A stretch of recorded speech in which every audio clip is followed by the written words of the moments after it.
میبینم فقط یه تکه کلام هست میگه چی؟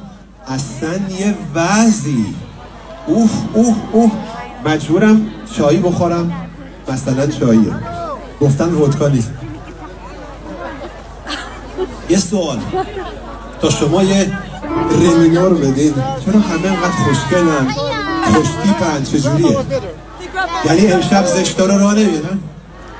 او مای گاد سلکشن فول پکیج ها فول آپشن بریم عمو.